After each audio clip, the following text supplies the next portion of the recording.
The best laid plans, it's just about now. It's just about, like, you get up today, what have you done today to make yourself happy? At the end of the day, do you feel like, okay, I had a good day, I accomplished something today, I was my best self today? I have to learn to be grateful and appreciate what I already have and not come from a sense of lack. It's that feeling of joy that attracts it to you. You just constantly take a pause, Mark. Breathe. There's a phrase, keep coming back. So if you go off, you just bring yourself back. Like, that's what meditation has taught me, is that it's okay to go off, but be aware enough to bring yourself back. Keep coming back. So you just cut it off. You're just like, wait, I'm meditating. Yes, exactly. But as soon as you realize that you're off track, that you bring yourself back. Yes.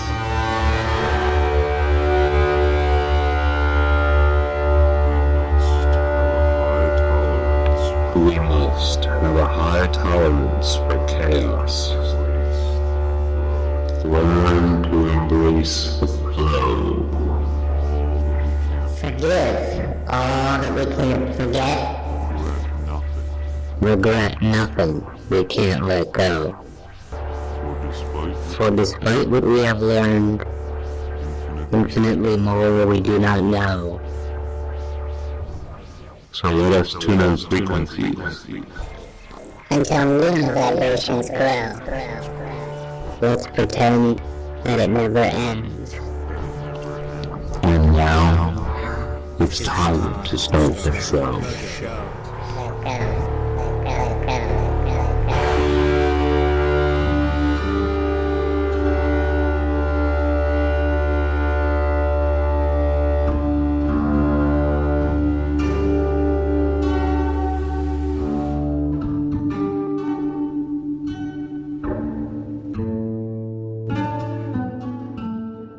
Alright, so when I was in high school, right, I didn't give it much mind because, high school.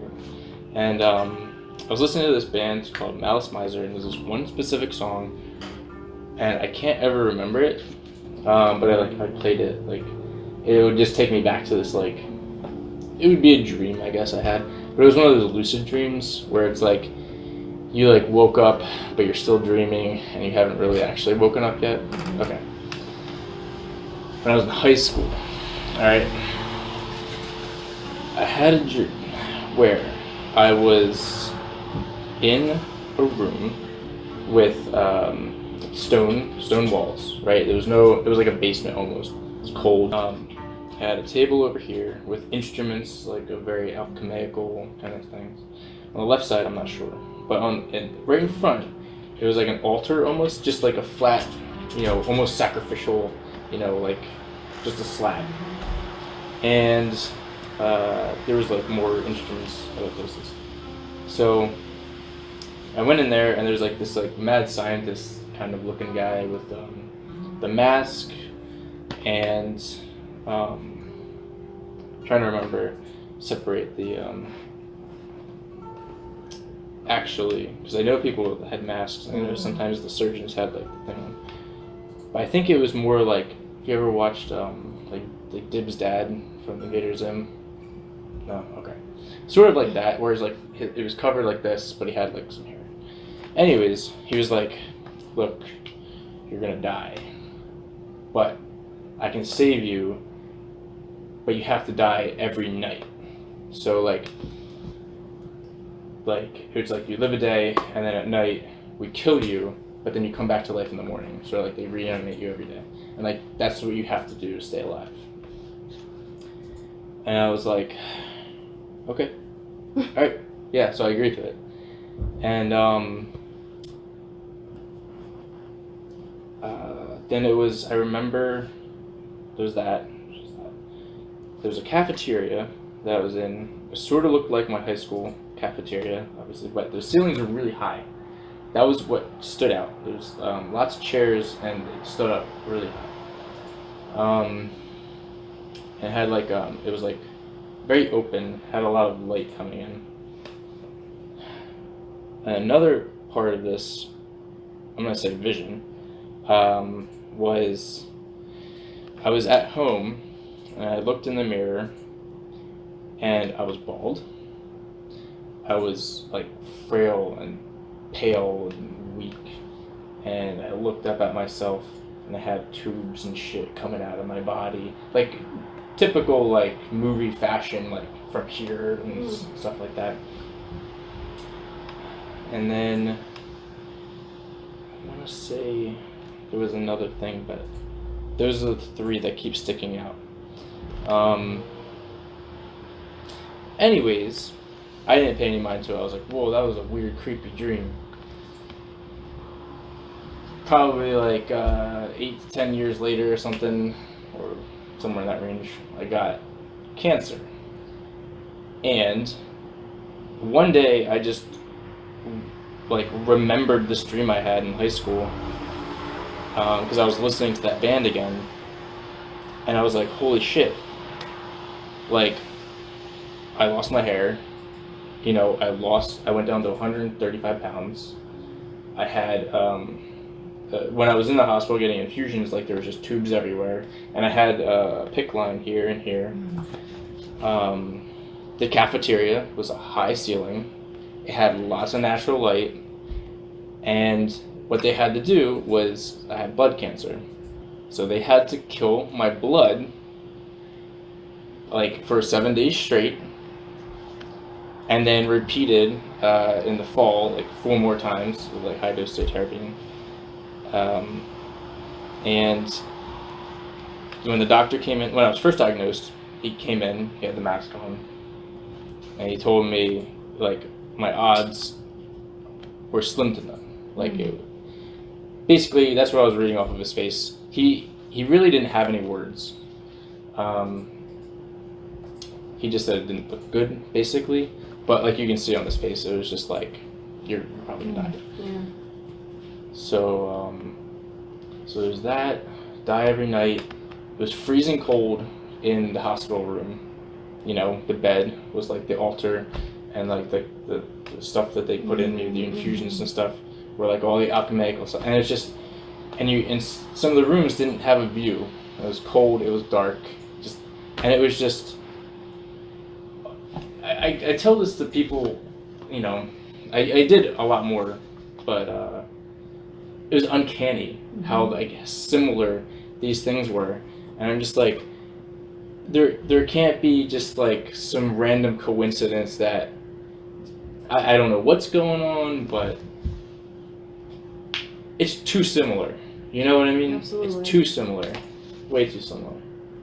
And everybody is kind of like, oh, that's cool, it's crazy. Oh, it was a dream, whatever. There's no correlation. There's definitely a correlation. Absolutely. There had to be. It's too coincidental. Right. And then there's a healing mass that my aunt took me to. It was me, my aunt, my mom. And I remember, I don't know if it's like, you know, karma or whatever, but I remember like I kind of just accepted the cancer thing like real quick. Sorry to monopolize your time. I know you want to get to It's bed. all good. So, you know, I pretty much said like, well, you know, any day I could be dead, you know. So I kind of accepted it, and at that point my mentality was focused outwards on like, it's like these people like have real ailments, you know, like I feel crappy, but like, you know, I'm still alive. So I put all my energy as they were going around with the, what's it called? Monstrous? Whatever. Like incense? No, it's like that thing with the cross, and it's like all bejeweled and stuff. I think it's called a monstrous. Never heard of it. No. Okay. Anyways, it's like a tool for powerful healing and channeling divinity or something. And they were going around with each person, and I was just kind of like praying for them. I didn't know what they were asking God or anything, but I was like, just help them with whatever they're dealing with. Help me with whatever, you know. And then it came around to me, and I was like, still like, whatever I was getting, I was giving. You know what I mean? And that was sort of my mentality. And then it's like, oh, okay, the mass was over. And she's no, stay. There's like an extra healing thing, and that was like for people who were really sick, you know. And he went down the line, and it was a priest from South America or something. The experience, like when he got to me, I was just like, you know, I hope they're okay. Oh, I'm gonna make a fool out of this guy because like all these people are like leaning back and falling on the floor, and I'm just gonna like stand here, you know. So he comes over and he puts like the healing hands or whatever, and it felt good. Like it really felt good. Like it's this loving, unconditional love and this warmth that was radiating from his hands. And I was like, man, that just, I feel at ease. And at this point in time, I should just throw out that I had 3 fungal colonies in my lungs, and they were like very deadly but controlled. Like if I didn't have an immune system and I wasn't on medicine, within a week I'd be dead. Like it's like they would just take over. But at the worst, my lungs were filled 50%. Like was just half of it was just fungus, just in my lungs. Luckily. Okay, that could have been a lot worse. But so let's see. Yeah, I was getting the healing hands. I had all the 3 colonies, and he started like pushing me back, and I was like, he just gives you a gentle nudge while you're nice and calm. And I instinctually put my foot back, and I kind of like looked. I was like, I'm gonna make a jackass out of this guy, but then he like did something unexpected. Like he like took me closer and he embraced me, and the amount of whatever the fuck I was feeling was so intense. Like it was like I was just, I don't know, just like all physical body ailments like just went away, and it was just, I didn't have a body anymore. Like that's what it felt like. It was just like all the little aches and pains and stuff just went away, and I was just like suspended, and it was just like this feeling of like God's love kind of thing just flowing through, you know, like the conduit. And that at that point, when he gently gave me the nudge, I was just a noodle, and they caught me, and like I fell back. And I don't know how long I was laying on the floor, but it was the most peaceful, whatever you call it, rest, incapacitation I've ever had. Like I just felt so good. I could breathe. I had like, you know, this breathing issue. Like I could totally breathe fine when I was on the floor, and it just felt like I was brand new. When I like opened my eyes finally, everybody was like gone except like a few people like that were cleaning up, and like all the patient, the sick people were gone. And I got up, and I was like, wow, I feel like really good. But then like 10 to 20 seconds later or something like that, I just started coughing uncontrollably, just coughing. And I coughed up a big bowl of mucus that was mixed with blood, and I wish I remembered like a photographic memory, like what it looked like, because I know what the fungus looks like. It's kind of like black, and like sometimes it has yellow in it. But it was just like a golf ball sized phlegm right there, just in my hand. And I just went into shock. I was just like, holy, like this came out of me. Like, and I was like, what is it? Like, I was just like befuddled. And somebody quickly came, took it and disposed of it in the trash. And like, I was shaking. I had no idea what was going on. Like after having this amazing feeling, I felt like crap again. And you know, people like kneeled around me and started praying. And then when I finally calmed down, I felt great again. Like I could breathe like without that weight on my chest. You know, like there was a golf ball sized thing of phlegm just hanging out in my chest. and I felt good. And then for the next day, I felt like normal. Then of course, you know, like as time went on, you know, I didn't have the cats at the time, but there was mold in my house. So maybe like that contributed to something. But I started feeling bad again, like I guess just normal, like allergies came up. But then, you know, my mom and aunt were like, oh, like maybe that's a fungal colony. I was like, oh, nah, probably not. I mean, it can't be that easy kind of thing. Sure enough, when they did the CT scan, like, you know, less than a week later in the hospital, only 2 colonies. That was the one that had been there and I coughed up. Wow. And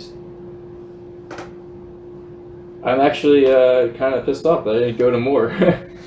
But, you know, I felt like since I received the benefits, if I were to go again, it's sort of like I had intentions of getting healed. And that it wouldn't work just because of my intentions were wrong. Right. You know, I was not expecting any of that when I first went in there. So maybe that's part of it, but yeah, it's weird. I also think too, Super the weird. first thing that came up for me was it's in giving that you receive. Yeah, and that's maybe that's what set me on the path of like just give. You know, I don't want to compete with anybody, like I was talking to you before. I feel bad taking a job that somebody else could be qualified for. You know, and I think that's why I'm in kind of crappy position right now. It's because I developed that mentality, almost like, you know, like Christians. You know, I feel like they might say that they want to follow the path of God, and they do, but then like they don't. You know, like there's some, and I'm just like, you know, I don't want to do anything half-assed. So like I was like, you know, like this, if he's like as good as they say he is, you know, I'm gonna learn from him, and I've tried my best to push down any kind of unpious emotions or thoughts, but you know, it's just like the world is what it is, and it's like I can't keep. I need to provide for myself. But anyways, yeah, I don't know. I felt conflicted after that. You know, in the recent years, it's like kind of like this existential dread has like kind of set in a little bit. I try not to think about it, but it sneaks up every once in a while. But like, you know, I still want to do good to the universe, but at the same time, I also need to do good by me. So I'm a little bit conflicted. That's interesting. I want to definitely do an experiment with the whole Reiki thing, because I believe that the human mind has a lot more power than the people that I talk to, at least. Like my friend is like, oh no, you can't will yourself to die. And I'm like, I think you can. It's that kind. So, you know, you can cause yourself to release more hormones of any type. You know, maybe even synthesize new proteins or something to deal with certain illnesses. It's just, I don't know, it's just a feeling. Everything is dealt with feelings, and it's about chemicals and controlling them, and it's emotions are what control the chemicals of the body. You know, it's just you think it and you feel it. Yep. Thoughts lead to feelings, which lead to action. Exactly. I had come up with nothing fantastic or groundbreaking, but it's like a 4-step process of, you know, how you matriculate thoughts, which are abstract, into actual physical, you know, changings of the world. There's 4 steps, 4 verbs that went along with it. You should find that and just see what you have to say, or comments or something like that. You said thoughts lead to feelings, which lead to actions. See, I would think that the feeling would come first. Because you can't feel without thinking of something first. Really? I always thought it was the emotion the primal thing that comes up, and then your mind tries to define or codify that emotion in some way. But no? I don't think so. Mm. I think we start as thought. I mean, your anxiety, and I'm not saying you in particular, but like your anxiety has to come from the thoughts that you're having about a certain thing. You don't just have anxiety for no reason. You have to have a reason to have anxiety. Therefore, like I'm thinking about my financial situation, or I'm thinking about, work or whatever it is. I mean, you could also have environmental factors like that originate. It's like back in primitive times. It's like I'm out in a thunderstorm. Like I know that wet is bad, but it's like sort of just like this makes me scared, and that's an emotion, and it just happens, and then you think of all the things that could happen to reinforce that emotion. It's like, well, I feel afraid. Why do I feel afraid? And then your conscious brain kicks in, and it's like, well, that could be acid. I could get struck by lightning. What if like demons come out in the rain? Like some crazy things that they used to think about. Or it could work the other way. You can start with the conscious thought, and then, or it starts with a conscious thought, and then that serves as the environment. Right, you create a negative environment with yourself consciously, and then that kicks into the emotions, and then the hormones, and the bad feelings and ailments and stuff like that. I don't know. I mean, the brain works so quickly, much quicker than we, I think, really understand. And I just wonder if the thought is kicking in even before the emotion is there, and we don't even realize it. Like we think that we're feeling something, but like our brains saw this thing coming. Mm-hmm. And you have to think first. I don't know, maybe it's what I've learned in coaching school too. They've ingrained it in me. It's thoughts lead to feelings, lead to actions. Like, I mean, it could be something that was just taught to me when I... Yeah, I mean, I really feel like it's the feeling. But you also think about Abraham Hicks' teachings. Like, that too is ingrained in my brain. Like, your thought creates your reality. Wasn't it like, don't believe the story around your emotion? Right, you feel something, and then you create a story around it. I'm feeling this way because this and this and this. Instead of just paying attention to the pure raw emotion itself and allowing yourself to feel it, you create this whole story around it that, whether they're facts or not, and then it just like solidifies or coagulates that emotion. And then when you say thought, like, what is thought? Then it leads into that whole, is it just the brain that's creating thoughts? That's more of computing. I think the brain is, with the neural networks, like they're really hitting it on the head with AI right now with the neural networks. Because they're studying the brain, and then they're putting it into like this more understandable thing, like code.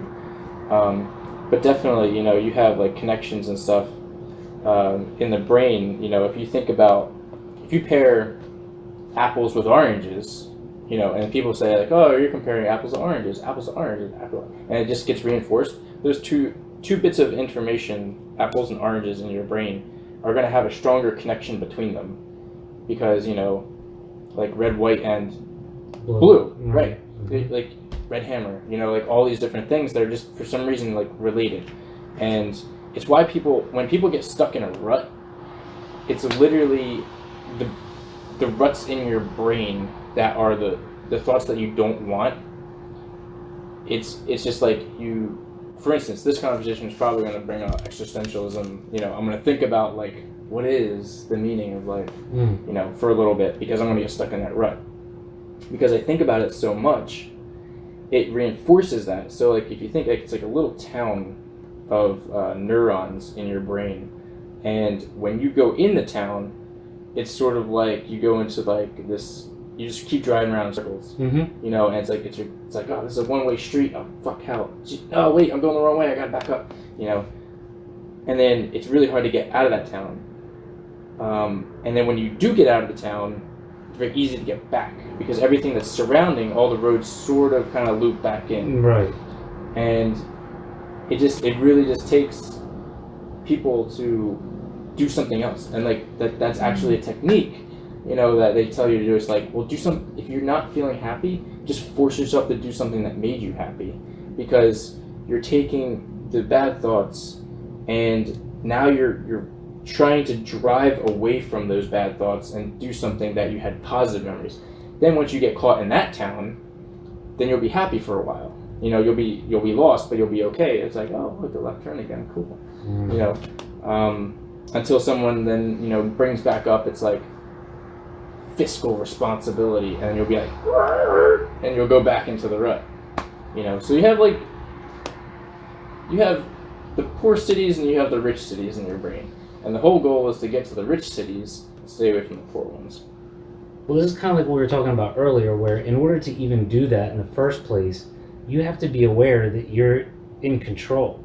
Like most of the time, or for most people, they're just led by their thoughts. Like they don't have conscious control over their locus of control. Is it internal or is it external? Right. You know, some people are very motivated, and I think to the point of, I want to say, like, everybody I talk to about this says OCD is always a bad thing. It's like, yes, an obsessive compulsive disorder. Disorder is what triggers it as bad. Mm-hmm. But some of the brightest people, you know, like Tesla guy, Elon Musk, right? Like, he divorced his wife because he wanted to devote more time to his work. Or even straight up Tesla, you know, like, I don't know what his situation is, but he fed pigeons in his free time. Like, they were his best friends or something, I don't know. Like, there was the obsessive compulsive thing.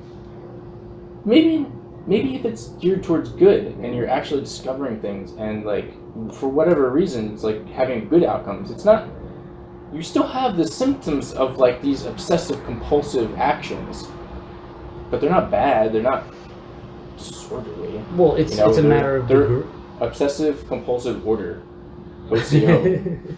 The good people have OCO. My last boss had OCO because he was very, very into his work, and he did, like, a really, really good job managing the stuff. But just other skills were just to the wayside. You know what I mean? But he didn't take. But did he take that obsessive? It sounds like it's a matter of degree. Like, I think if I'm cleaning the apartment, right? If I start cleaning, I get obsessive about it, and if I don't check myself, and you know this, or you've experienced this, I'll just keep going. Like, it'll become obsessive. So right. There's a certain, like, you have to sort of have control over it and rein it in. Where is it the disorder part? Yeah. And where is it the order part? Yeah. When is it too much? I think the disorder part, I guess every situation is different, but that it comes when other parts of your life are negatively affected by it. Yeah, like you're harming yourself by washing your hands too much, and they're starting to bleed. Or you're creating disturbance in the family because we're sick of you cleaning and we're arguing all the time and it's just too much. You know, who knows? I wouldn't argue about that, by the way. At least the house is clean. That's what I'm saying. Do you want to add anything else, or you're going to bed? I don't think I can function right now. I apologize. No, please. I was grateful to hear your story. Thank you for sharing that. That was amazing. And I was going to say we should talk. I think you're somebody I would love to talk to. I looked around this house, and it's just like, oh, you have some singing bowls. Oh, you have rocks. You have shiny rocks. Oh, you have regular rocks. And I'm like, I like who lives here. Oh. This is a nice environment. Thank you. And apparently we have grapes. Yeah, you have an awesome garden. What the fuck? Yeah. Apparently you have grapes. Can you believe? As I said, I just walked through. You don't look up, right? I've never looked up. I don't know if I only looked up, or I looked down from the windows. That's how I saw it. From this window over here. I mean, it's just like, literally, I don't know. My eyes are drawn to green. Like anything that's green, like I'll just, especially like walking down. I mean, if I'm going, my eyes are downwards, looking at all the foliage and trying to identify it, almost obsessively. You know, but you know, that's my hobby. And it's not abnormal. I mean, you should have seen him. He was identifying every single plant that was growing in the yard. He's like, you have this. You can make tea out of this. Yeah. Monarda, Pachysandra, coneflower, and Monarda are good for tea. Echinacea. But you're not sure if that's it's probably not the most beneficial one, because there's one that's sort of like medicinal grade, right? And then the other ones have it, but like not to that degree. Right. Like I think the other one was like bred for it. And remind me, and I'll get you the name of it. Cool. I'll maybe try to order some seeds, but when they're coming overseas, it could be handy. Yeah. Hopefully, I'm growing blackthorn seeds for like sloe gin is made from the berries, but also authentic Irish walking sticks are made from the blackthorn branches. So I'm part Irish, so I thought it'd be cool. There's a connection there. You need to go to bed. Good night. Love you. Okay. It's It nice was meeting so you. nice to meet you. Have a great night. I wish I could stay longer. I wish I didn't have to work so much, but good night. Night.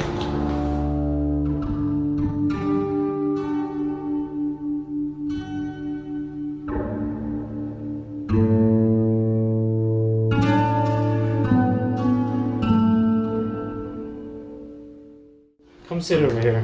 Hopefully it didn't pause anything. No, it's still recording. I don't know how often I can tell that story and not have it be like a written from memory story, you know? Yeah, well, thank you for telling the story, because Yeah. I know you had mentioned ahead of time that you didn't really want to like talk about the cancer thing, but you did a good job. Like you covered it, and we're past it, and that's a story that needs to be told, right? I mean, I really people should hear that story.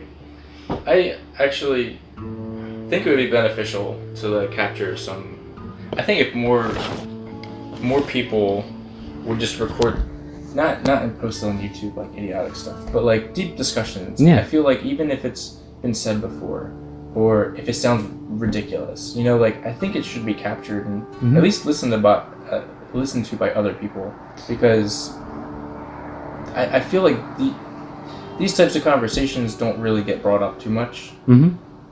Well, I mean, it is happening though, but it is happening. Like you know, if you go like looking for it, podcasts. the podcasts are, you know, it's infinite now, but they are there. You just have to go looking. You know, you have to be somebody that is interested. So many people I know are, oh, I don't listen to podcasts, or I don't have time to listen to a podcast.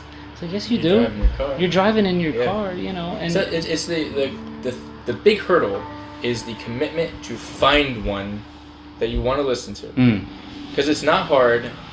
Once it's on your phone, it's not hard to look it up and press play. right. No, my problem is simply It's like, I which really don't one? have enough time to listen to all the podcasts I want to listen to. Right. You know, I could have it on while I'm cleaning, I could have it on in the shower, or when I'm driving, and I still will not be able to listen to all of it, you know. You just got to figure out which ones will be the most beneficial to listen to. The one that my number one like is Rogan. You know, he's And listen to that. yeah. Oh, that's the one I listen to the most. Yeah, there And you go. some weeks it's only Rogan. You know, but there's so many others that are excellent as well. So I always feel somewhat guilty. Like if I haven't listened to Daniele Bolelli or Duncan Trussell, like these are all my heroes, and I feel like I'm supporting them just by listening to them. So if I'm not, you know. Yeah.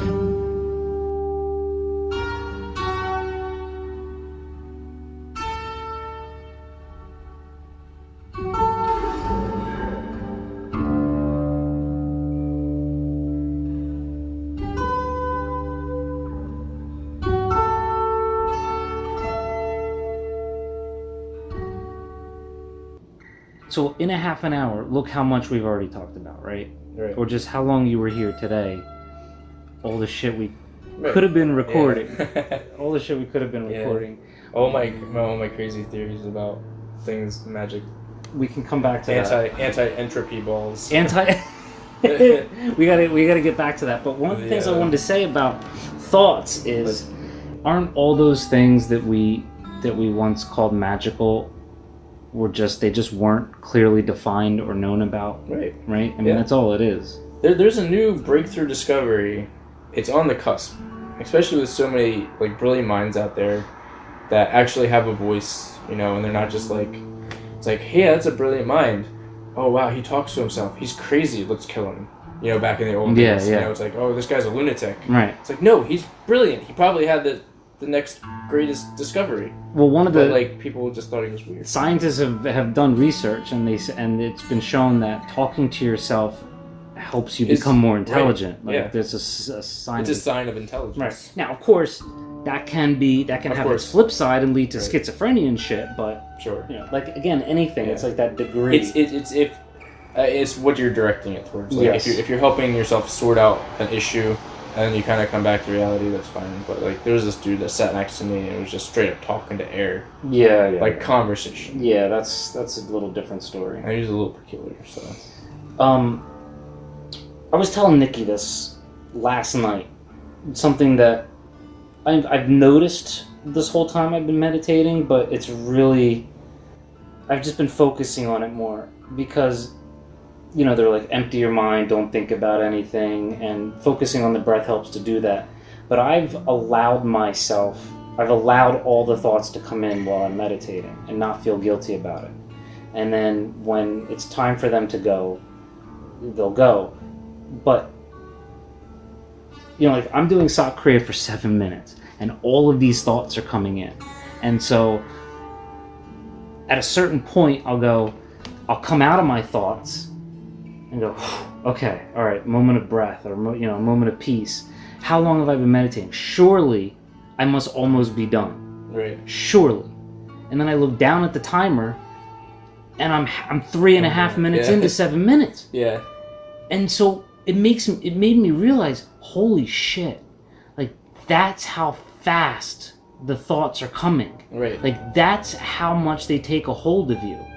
When you're not paying attention to what you're thinking, when you're just led by it. Time slows down, man. Dude. The faster you think, the slower time is. But you think so fast. It's like it's so easy to get derailed into a thought train and then jump from one thing to the next. And that's part of the reason why I wouldn't agree with that.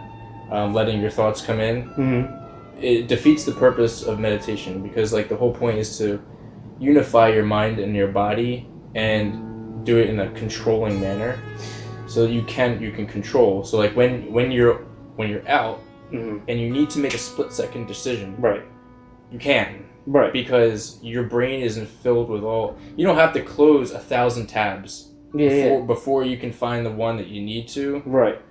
If you're living in the moment and you're not thinking about all that stuff, you just have one browser tab open mm-hmm. and it's like, where's the information? Open up one tab, go to the bookmarks, bam, you're right there.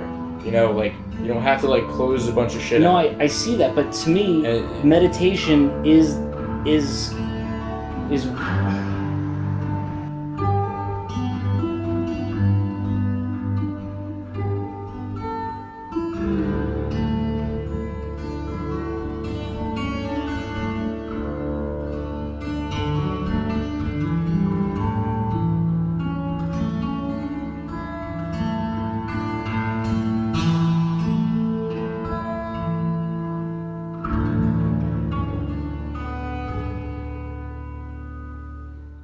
it's like writing morning pages, right? Getting up in the morning and just writing out all the garbage thoughts in my head, right? If I give myself that space to do that, then the rest of the day, if I do it during meditation, then I've already done it. So later on in the day, if that same worry or anxiety comes up, I'm bored of I don't focus on it. Like I'm like, oh, we already thought of that.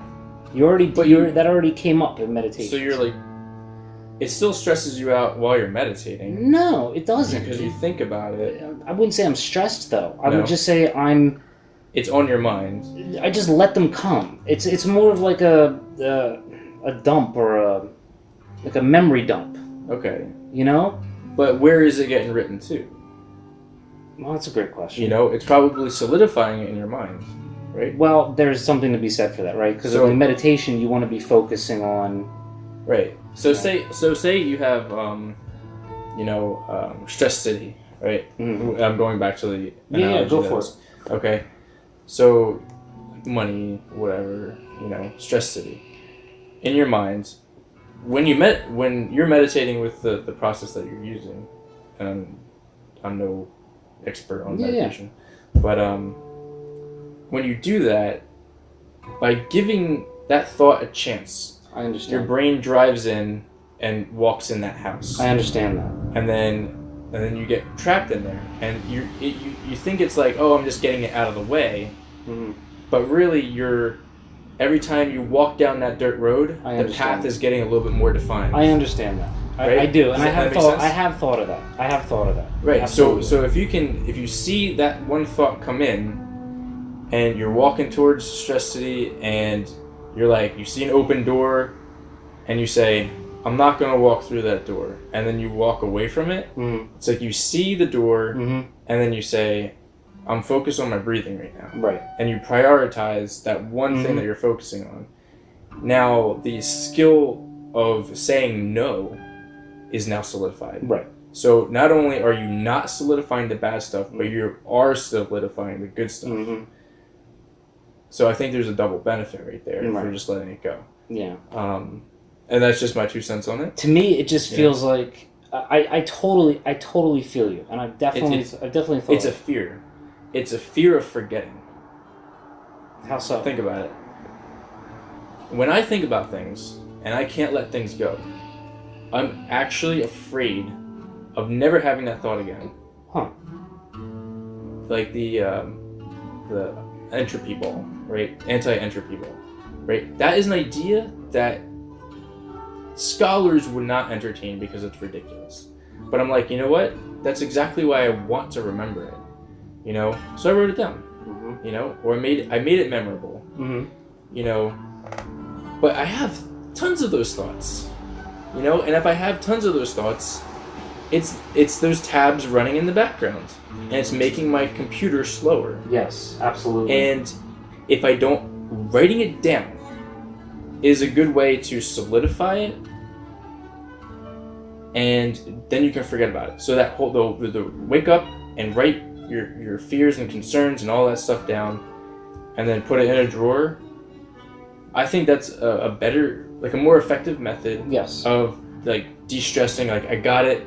I'll worry about it when I need to worry about it. It's there. Yes. Right. It's that. Well, that's the concept. It's more of a peace of mind. It's the concept behind the morning pages, which I used to do religiously like years ago. I remember that. Oh, you taught me that. Wow. So yeah, I was doing them when we met. That's yes. Oh yeah, God, that that's was crazy. a long time ago. Yeah. You know what made me stop doing them? Was I literally stopped doing them right after I took mushrooms for the first time. Which is very telling, right? You know, and not that they were a replacement or anything. I just noticed that was the line. And I was making tremendous progress doing those morning pages. And I haven't really sat down with any discipline to journal and get those thoughts out. Drugs have their place. Yeah. I definitely think there are benefits to doing, psychotropic drugs. Sure. But the American Indian way, I understand, where the sacred. You don't eat meat for days beforehand, you cleanse your body, and you mentally prepare for it. Absolutely. Recreational, like, just, hey, you want to come over and smoke pot? You're not prepared. And your brain just goes all over the place. Oh, totally, absolutely. And it's not a spiritual journey at all. Absolutely, 100%. Yeah. 100%. It just distracts, So go back to the meditation. That's for focus, in my opinion. It's to practice focusing on one thing, so that when issues come up in actual practical life, you can split second answer them and react to them. And then the morning pages are the anti-fear, to just dump everything that you're thinking about and like put everything that's in there cache into long-term storage. Right. Like physical, just not even in your body. Yeah. It's all right there. Right. I have a shoebox that says thoughts and shit. And then I'll write down a piece of paper and I'll be like, this is cluttering. If I leave this on my desk, on a nightstand, on the floor, in this paper, in my school bag, it's scattered. One place, collect all of those thoughts, good, bad, retarded, just throw them all in there. That way, because if I leave them all over the place, I still have that fear of well, what if I lose the paper? What if I lose that thought? I know, but if I know where they are, it's peace of mind. my first yoga teacher would say, this is where I first learned to even do this, or the concept of being aware of your thoughts. She would say, if a thought comes, let it come, and then put it in a cloud and let it float away. So that was the visualization. Yeah, exactly. But that's what I feel like I'm doing when I meditate. Like, I feel like they're coming, and then I'm releasing them. Like, that's...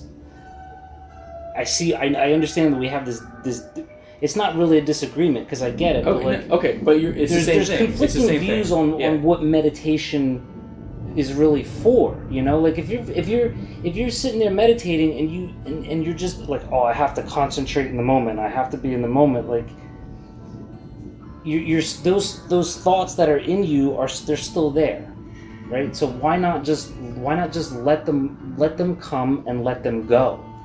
Well, it's really suppressing the thoughts so that you can focus on other things. But why would you need to suppress a thought? Suppressing it is the same as... But you're not going to focus better if you're suppressing the thought. That thought, but you're not actively... But you're not... You're not giving fuel to the fire, right? Because when you think about something, whatever it is, good or bad, it's going to get strengthened.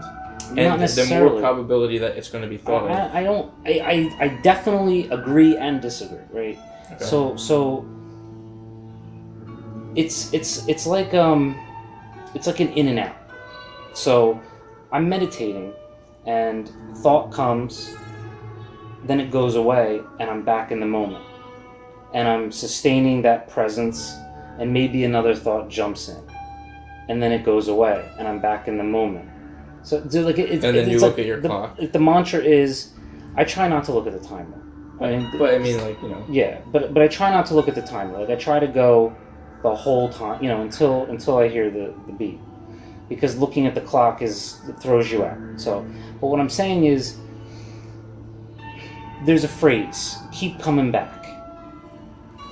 So if you go off, you just bring yourself back. Like, that's what meditation has taught me, is that it's okay to go off, but be aware enough to bring yourself back. Keep coming back. So don't be so hard on yourself, like, I have to be present in the moment for these 7 minutes. Like, I have to wipe my mind clear. So it'd be great if you could get there. When people go for a jog, right? You do, a 30-minute mile, right?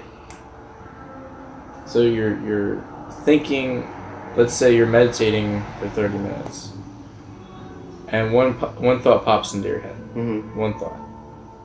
And for 30 minutes, you're thinking about it. And then you end your meditation. I know what you're going to say. Yeah, I'm with you. I'm listening. I'm exaggerating. Yes, right? But for a good reason. Yeah. So, 30 minutes, you're thinking about it.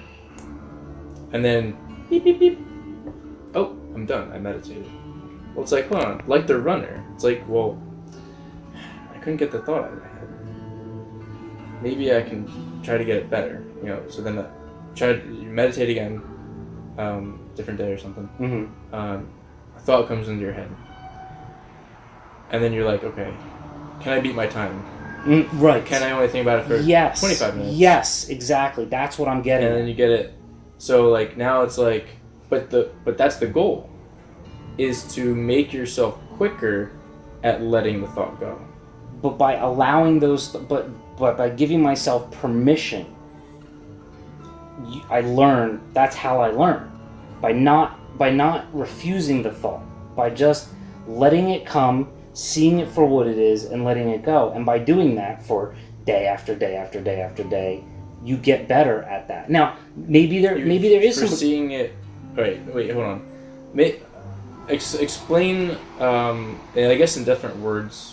How is that beneficial? And how does, like you're meditating and then you think you have a thought, and you give yourself permission to think about it as long as you want. Not necessarily. No, that's not necessarily true. Okay, so maybe I wasn't exactly clear. No, I don't. So okay, hold on. I try not to get lost in it, right? So as soon as so it's like I'm meditating. Now thinking about breathing, now thinking about bills. It's like, so I'm gonna try to vocalize. Yeah. Like, I'm thinking about bills at the end of the month. I'm meditating. breathing. Car troubles, man, I gotta do that. Car troubles. Should I get a new car? Wait. Meditating. Breathing. Sometimes Yeah. I know what you're saying, right? That choppy, yeah. But it's not. Do you have like a complete thought? It's like, all right, well, I'm gonna think about the car problems until I get a solution, and then I solve it, and then I'm like, okay, good. No. And let it go. No. You just cut it off. You're just like, wait, I'm meditating. Yes, exactly. But And as soon as you realize that you're off track, that you bring yourself back. yes. You know what's funny about what's funny? So about, we're talking about the same thing. We are, but what you're saying is extremely valuable though, because there can be that person that, like you said, they sit down, they meditate, and what they're doing is just lost in their thought train the whole time. Like you said, like the runner, that's like, oh shit, my meditation's over? Yeah, right. And you haven't really... Right. So I'm saying that, like, with that definition, the goal is to get rid of the bad thoughts as soon as possible. That's my goal. Sure. And, you seem to be agreeing with that point, but you're not, like, slapping yourself on the wrist. You're not punishing yourself for having the thought. Because thoughts are not necessarily good or bad. So, all right, we have the same take on it, except that you say that it's okay, and I want to reprimand myself for having those thoughts. So that's the only place that differs. I just So think that, that's yeah, meditation I just think to that you, you, and that's I think that meditation. you're defeating the point of meditation if you're too hard on yourself. If your meditation has a goal, like if you have a goal in mind, I need to be Relaxation is what yours is, right? Focus, relaxation. Sure. When I was doing the meditation on the bus from class to class at the beginning of the semester, and I was listening to the 9 Explain what that Solfeggios. meditation was. I was listening to the 9 Solfeggios. As I was on the bus, I put my headphones in, the ear noise canceling headphones, and I'd close my eyes, and I'd kind of say, all right, in about X amount of minutes, open my eyes and see where I am. But aside from that, all I did was I closed my eyes and I tried to relax my body and then relax my mind. And I would focus on my breathing.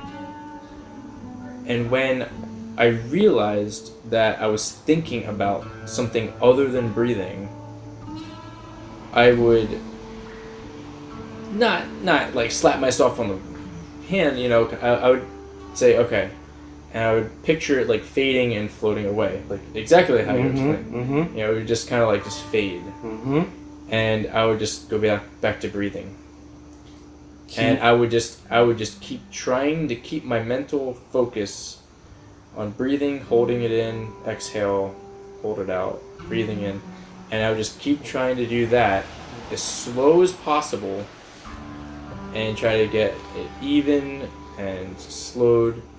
And if I felt like I was getting tense, I would just relax even my face, just relax everything again, periodically go through those relaxation of the body, always going back to the breath.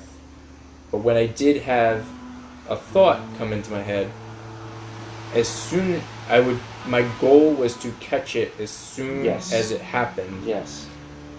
I would catch it in a net, and then I would release it into the water. I guess what I'm saying is... And I felt, and the result was very, very productive. Because you kept coming back.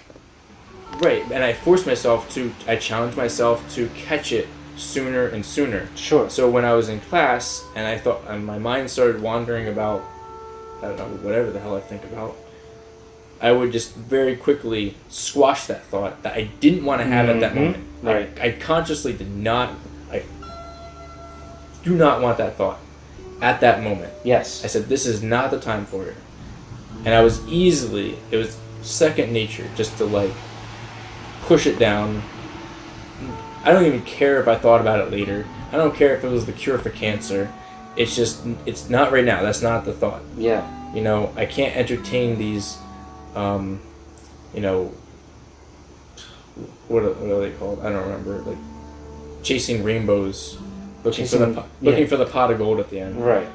I can't entertain every single one. Sure, if I sat down for a whole straight week, didn't sleep or eat or anything, and just thought about the cure for cancer, maybe I would come up with it, but maybe I wouldn't. You know, it's sort of like going to the casinos. Like, maybe I'll win and maybe I won't. And it's just like, dude, just look, it's not the time to even entertain it.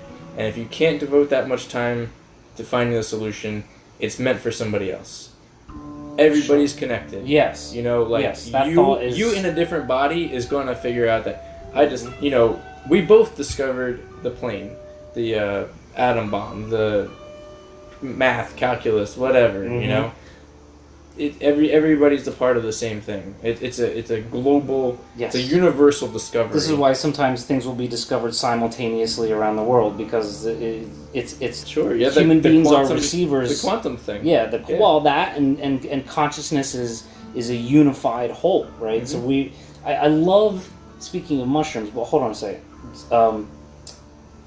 That's what I mean about meditation. Is I think that just by doing it, by consistently doing it, even if you're not that ability to catch a thought and be aware of it and stop it, it comes just by virtue of showing up to do the meditation. That's a daily discipline. Right, but you're being disciplined to do an action at a certain time. Yes. Or every day. Right. And you it got just a couple becomes hours. You have 2 hours and 15 minutes before you fail your task. Just to let you know. No, I'm aware. It will not. Okay. I will not let it happen. I'm just saying. There have been nights where I've started at 11:30, you know, but as long as I do it, I do it. Okay. Thank you for reminding me though.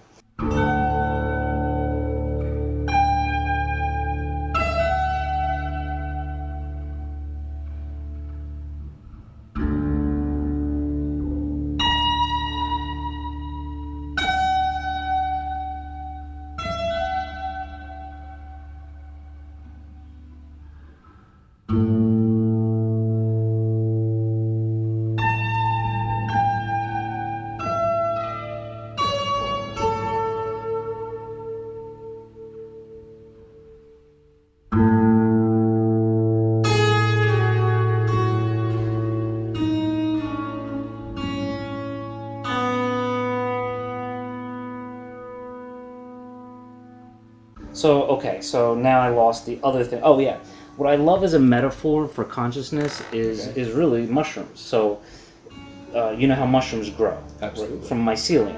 Of course.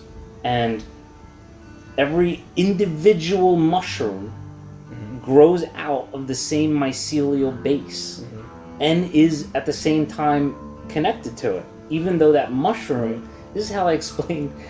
I explained this in class when I was teaching, because the kids were trying to understand, well, how can, if we're all one, Mr. D, then how can we be separate?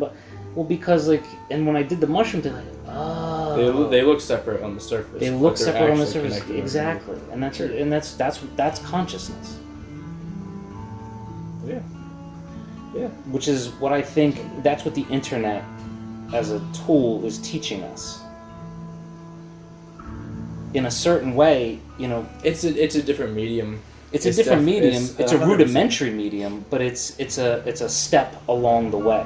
It's so slow. If you think, I mean, for the time, if someone is skilled, right, from the time it takes me to pull out my phone and go on Facebook, you know, if you believe in this stuff, you could send a message to somebody across the world, right, 1,000 times over. Because the speed of thought is essentially it's quantum. Yes, it is. Which is it goes back to that electrons, right? So it's like what causes a thought, right? So you have your physical brain, and remind me, I'll send you a picture of my 4-step matriculation process.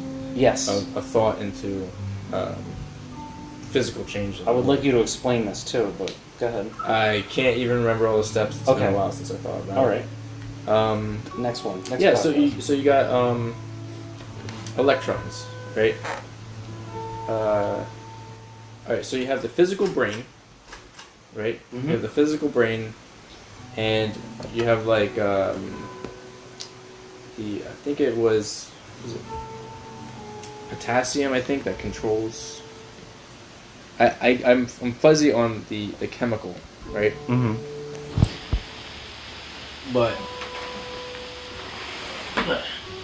the chemicals are basically create like an electricity, Mm-hmm. right? Which are just electrons and they move, Mm-hmm. right? So you have a current and a voltage in your brain, Yes. right? It's like a computer, go figure. And they go in a specific pattern, just like a computer, go figure. And the pattern that they go in at any given time, the blurring image is that thought. Yes. Okay, so like if you trace your finger in the air like this, right? Mm-hmm. Right? If you did a slow shutter speed and you captured all the movement, that is a picture of that thought, right? Yes. But it's the moving of electrons in a pattern. So where does it begin? There's electrons everywhere. They're getting shared from everything. Your electric lines leak. Yes. Leak energy. Your brain also leaks energy. Okay, so hold on a second. The drawing, I'm sorry to interrupt, Sure. but the drawing of the pattern of the thought, right? Article came out probably last year where scientists started studying those patterns. And then they looked at these shapes, and then they realized that they are shapes that exist in 11 dimensions. Now, I'm not knowledgeable or qualified enough to explain it to you so that it's understandable, but I kind of get it. It's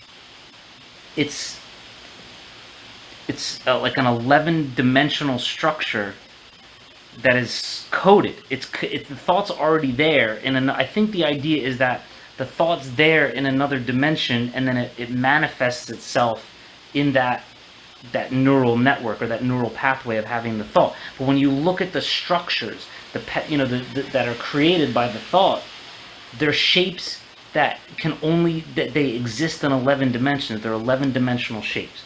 Now, can I explain to you past that? No. Could we find the article? Yes.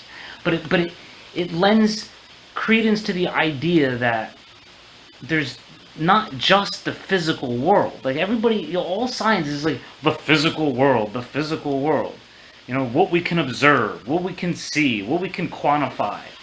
But like, all of science has been discovering things that were already there that we didn't know were there. Right, yeah. And not that, so. Okay. That makes a lot of sense. Yeah. No, I totally get it. And like I think the thoughts are coming from somewhere else and then manifesting physically from a higher dimension into our 3D world. I'll at least have an open mind enough to, no pun intended, to entertain that idea. So that's interesting. It is interesting. I don't fuck with anything past the 4th dimension. Yeah.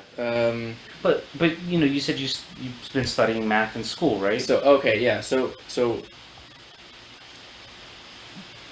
you can just generate anything you want, right? Mm-hmm. Any original idea. It's like, where does it come from? Because like living is basically learned behavior, right? So where does an original thought come from? Exactly. Well, it's all there. Right? Exactly. It's all already there. So you look at potential and kinetic energies, right? Mm-hmm. The potential to have any thought ever, which is what I believe God is there. It's the potential, whatever it is, whatever alien to us thought or process or any word or concept that hasn't ever been thought of yet is there. Like yes. It's infinite possibility. That's what people call the Akashic records. So you have a tool, you have a screwdriver, right? Mm-hmm. It does one thing. I mean, give or take. Yeah. You might be able to pry something with it, but it does one thing. humans are the same way. It sees the world in one way. We are a tool that does one thing. Whatever our existence is, it's complicated. We are an object with many different methods in it. But there's one condition that's being human and having a brain. I see what you're saying. Right. It's just one thing, one way of viewing the world, one way of manipulating the world. Like you'd say, like a star manipulates the world in a very different way than a human would. Sure. But if you're, and even like this idea of consciousness could just be only one way. Like, what if on the same level of definition you had consciousness, a way of matriculating these thoughts into the world, but then like the sun also had a consciousness but of a different caliber, and it's like it only knows how to do whatever it does. That's it. That's all it does. That's the tool. We're a tool. We only see. Our bodies are built to only take in certain information and spit out other information. Yeah, we're transmitting devices. We're so what's the word? Who's to say? Processing devices. And if you want to write this down to be my memory, right? I want to write books on what humans are going to evolve to look like. What if we had a lung that could process carbon dioxide? Sure. Right? That shit's coming. That's not. We could even engineer it sooner than evolution. Yeah. Right? Yeah. What if our skin could photosynthesize? What would we look like? Again, with these thought experiments. You know what they're doing with genetics right now. Like, that shit Babies, is coming. Right? It's such a pain in the ass to carry a baby for 9 months, give or take. Why not had to just go and mention babies, didn't you? Why not just lay an egg? Why won't that seed grow roots and grow a protective casing from the elements? And gestate and feed off of the if you go by evolutionary theory, the reason why mammals have... I understand all that. You crap. get it, okay. Right. I understand that crap. You're just saying, like, why not do it differently? What if? What if in the far, far future, like in a galaxy near away, right? I would want to write this book as if it were a textbook written in the future, teaching high school or college kids. It's an anatomy book, right? Yeah. But from the future. Wow. So this is what humans will evolve to, because we adapt. All the creatures on Earth will adapt to process CO2, or maybe even heavy metals, or plastics. Absolutely. You don't, like, all these things that are just there and not being consumed. We have bacteria that eat plastic now. Sure. Exactly. They figured it out. Yes. Or maybe we engineered them to figure it out. No. They discovered it. I don't think they engineered it. I think they just discovered it. And then the challenge there was trying to figure out how to do that in mass quantities. Like, they're still working on how do we get this to clean up the goddamn oceans and shit. Right. And we can do it. Just put it out there. Yeah, just sprinkle. So you do your stuff. Okay, but so when you say what humans are going to become in the future, so take that back to the idea of us being separate beings with a unified consciousness, right? Now, right now, we can't have a direct link to each other's thoughts. Right. As far as we know. Like, maybe we are psychically communicating and it's just an ability that's latent. I mean, talk about the fourth dimension. Like, when people have premonitions, like I described earlier. Yes. That's me talking to myself from the fourth dimension.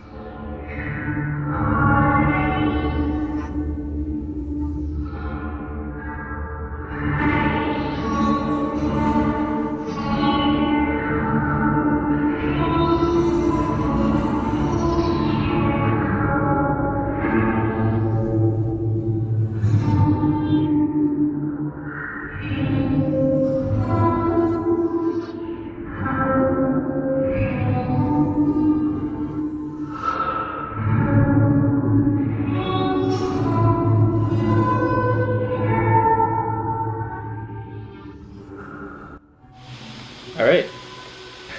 Okay, so, again, thought experiment. What if thoughts, and new thoughts in particular, are transcended from the future?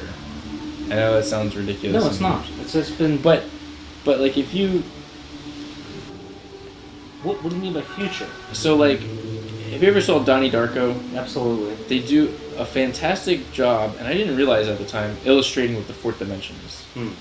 You're basically a tube. You know, picture like the blurry motion. Yeah. Right? Because 10 minutes, or about an hour ago, we were in the kitchen. Yes. Or like I was sitting over there, right? Mm-hmm. And that's a part of who I am as a fourth dimensional creature. Right. You know, right now is just a slice. Yes. One slide in the play that is the world. Right. So, is it possible that if I have an original idea now, it could be me from the future with different points of view and knowledges and stuff telling myself from the past? You know, this is like and thought is something that transcends dimensions and time. Of course. So these people that have made these fantastic discoveries, and you see like time traveling people, you know, it's like don't buy that lottery ticket. And then they disappear. You know, it's like what the you know, and it seems ridiculous. It's like, I'm from the future. It's like, you want to do this. Bet on this horse, you know, like. Yeah. And it's just like, but it's not as obvious. You know, Hollywood makes it like very obvious. Yeah. But thoughts just come to you, and original thoughts need to be like written down and like preserved because they mean something. Yes. Because like you haven't had this thought before, but it's getting to you somehow. And, you know, as crazy as it sounds, it needs to be communicated. You know, that maybe some other person might be able to use their experience to elaborate on this thought. Jumping train of thoughts onto the... You ever have, like, you're in a rush, and you don't know where your keys are, and then you look down and they're right there. Yeah. And you grab them and you go out your door. So, there's a whole pattern of drawing on Schrodinger, where it's like if you can't see it and you don't remember it, and it's oblivious to any sentient thing in the universe, it can move, right? It can move from one of its locations in the fourth dimension, right, as a tube of where it's been, to another one. Sure, I could see So that. it transcends the third dimension into the fourth, and you were like, I need my keys, and that thought produced what you needed right away. Yes. So you drew it from a different part of its timeline. And you need it and you got... But a part of that is also losing the keys. Because you put them... When you come back from work or whatever and you put them down, as soon as you forget that they're there, they're going to be in that original location that they were... that you drew them from. Wow. If that makes sense. Yes. And then you're going to be looking for them again and be like, I thought I left my keys right here. I could have swore I left my keys right there. And that can happen with anything, you know, provided... Because everything is just... it doesn't happen at once. Everything in history is just written. And the fact that you weren't consciously like acting on the universe to like pull... It's just something that naturally, it's a phenomenon that just happens because everything is pre-written. Yes. You know, like, if your car, you know, like, did a backflip or something coming out of the driveway, like, that was predetermined. Like, it's like, you think it was, it's like, no, it's predetermined. But it's predetermined with infinite possibility and the ability no, to there's choose. only one possibility. Really? There's only one possibility that the universe can go through. That's it. I don't know. Like there's no other. I don't believe in the multiverse, multi-reality thing. it's just this. It gets crazy If you start thinking about that. If you start thinking about that, right, and you have like slight variations, it's all a part of the one universe. Sure. Right? Sure. But you're just chunking it, and you're saying, well, this is universe 137C or whatever. But it's all. This one's 137D. It's still all And the same. you say like, oh, this is that universe, and that's that universe, and that's that universe. But it's just you're just giving that the name. It's like saying, this is the bedroom and this is the bathroom. But it's all your house. But it's all your house. Exactly. Yeah. Sure. Exactly. Absolutely.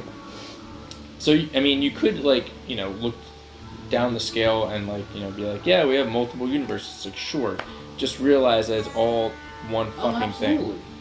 See, and that's the important thing. And but it also takes up space, right? On some kind of level, it has to exist somewhere. Like I'm a firm believer in that. Things are. There's no such thing as things aren't. Nothing unreal exists. There is the potential, this God concept, all of the potential of every thought or existence concept, whatever. That's what I mean. Is there. It's just the universe isn't configured correctly to make it happen. Sure. Like okay. There could be half the world could explode right now, but it's like it's not yet. Like maybe like in a gajillion years, like you'll have some kind of cataclysmic event. Sure, but like right now, it's like no, nothing in any dimension can like actually do that. Like you can't transcend one of the dimensions and pull it into this one and have the explosion happen. You know what I mean? Maybe. Sorry. Because physics doesn't allow it. Right. And if it did happen, research the fuck out of it because physics allowed it. You know what I mean? Okay. Yeah. And I say like physics and mathematics are kind of bullshit, but at the same time, it is. They're the conditions through which we exist. Right. And it's also closed boxed to our knowledge. That's the thing that I don't subscribe to. When people argue that physics, what we know of physics is it. Oh, absolutely. That is so incorrect. Absolutely. Because there's a whole infinite other things that there could be. Every possibility ever. And no, we know like nothing. Our knowledge is a star in the sky. And how about what we talked about earlier, which is sort of my theory, no pun intended, that if you go looking for it, you will find it. Sure. Right? Yeah. If you create that mathematical theory and you test it enough and you do the math enough, thoughts become things. So, you look down at the quantum level, you hypothesize there must be these subatomic particles. Oh, we built something that can find them. Right, look, exactly, there. Because you're configuring the world to find the exact thing that definitely exists. Everything definitely exists. It's just a matter. Just like it blew my mind. What was that thing I sent you with the vectors end to end? That was Fourier. Yeah. Fourier. Yeah. The Fourier sequence is mind blowing because you can draw any shape. Any shape and then it just the length and the rotation speed are the only things that change, and you can draw any shape if you put those end to end. So to get that picture of Fourier, it was like over 300 vectors that were laid end to end, but beautifully made pictures. If you look hard enough, that's it. It's like you have one vector. It's like, oh, it's just drawing a circle. It's like, oh, you have another one. It's drawing a weird circle. It's like, and you add another one and another one. If you look hard enough, if you add enough vectors, you're gonna find the picture. Well, you know what that sounds to me like? It just sounds like sacred geometry. I don't know if you know anything about I do know about sacred. I think you brought it. I looked it up. Yeah, I mean, that to me, that's just like sacred geometry really explains the physical universe, like how the physical arises from the non-physical. Explain to me a little bit, because I sort of like looked at it and I kind of wrote it off. So because it kind of got into the things are getting a little weird. What did I send you? The spirit science video? I don't remember. I mean, the spirit science videos, I like them because I remember it was in the middle of the semester, and I looked into it a little bit, and then I was just like, I can't devote a lot of time. I mean, I personally believe the sacred geometry, that's the answer for us in the long run, I think, in terms of... So the idea behind it is that the entire material world of our universe that we're in arises from geometrical patterns. Okay. So, and then even God. I mean, you got like rectangles. You got cubes. Like even the way that we spaced ourselves out. We have. You're sitting there. I'm sitting here. That's a triangle. Like. But it all arises from. Okay, here we go. Well, just like as a very brief sort of like you start with a circle, right? Sure. Now spiritually, that could represent God. Okay. That's the unified God consciousness. Oh, you mean representations of things. What do you mean? You're saying that you can have a symbol that represents like abstract thoughts? But what I'm saying is that these what we call symbols, that the actual physical world comes from them. Like everything arises because of these geometries. So that you have a circle, and then you take another circle and you overlap that and you get the Vesica Pisces. And then if you look in nature, I'm just going to pick the one that's my favorite, the vagina. Okay? Okay. But you will see the Vesica Pisces is everywhere in nature. Everywhere in our physical world. Okay. It's So you're saying that maybe like a magnet, like if you put like a magnet and then you put the nail, like the iron filings on it, it makes a pattern. You know what I'm talking about? Yes. Okay. So you're saying maybe there's an impression, a sacred geometry that is on the world like the magnet is, and everything grows to its edges. More or less. And its shapes. Except for spirit. But that's a whole... I don't want to get into that, because that's spirit. The spiritual world doesn't fall along the actual points. So like here, for example, right? The equilateral triangle. Okay. That's where you take 3 circles, or I'm sorry, you still have the Vesica Pisces, but you can see that you can derive the triangle from the Vesica Pisces, which derived from the original circle. Hold on. Hold on. You just have right here. You have this is the intersection. That's not an intersection. This is the bottom. That's where that. What it is you take this pattern and extrapolate it out. So let me show you my favorite wallpaper, right? The Genesis pattern.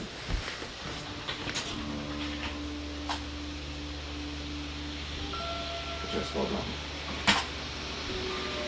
Okay, so this is the Genesis pattern. It's called the Flower of Life. It's found all around. This is what I. Here's another one, right? See, look, right there. Okay, that is.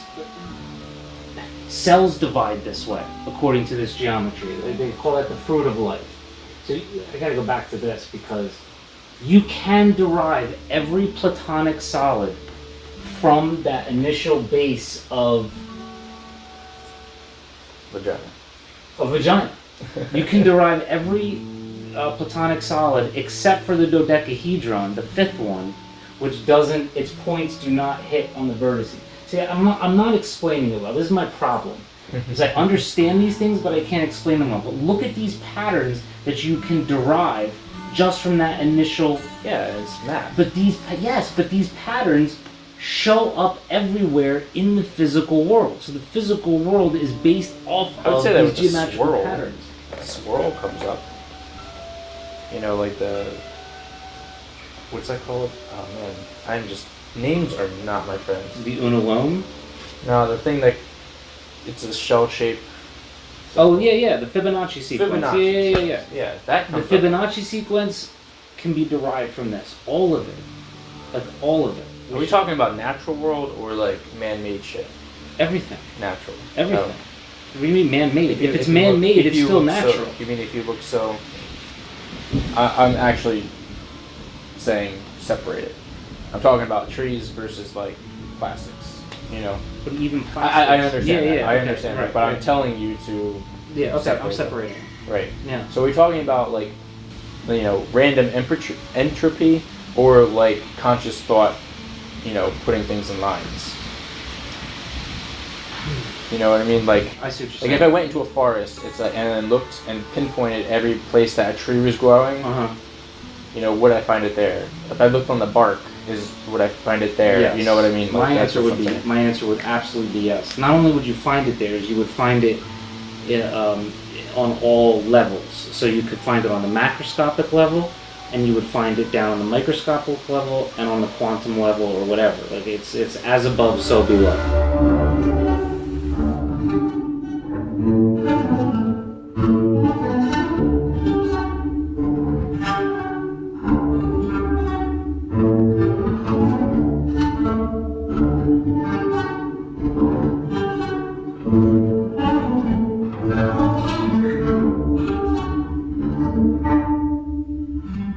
The eagle has landed.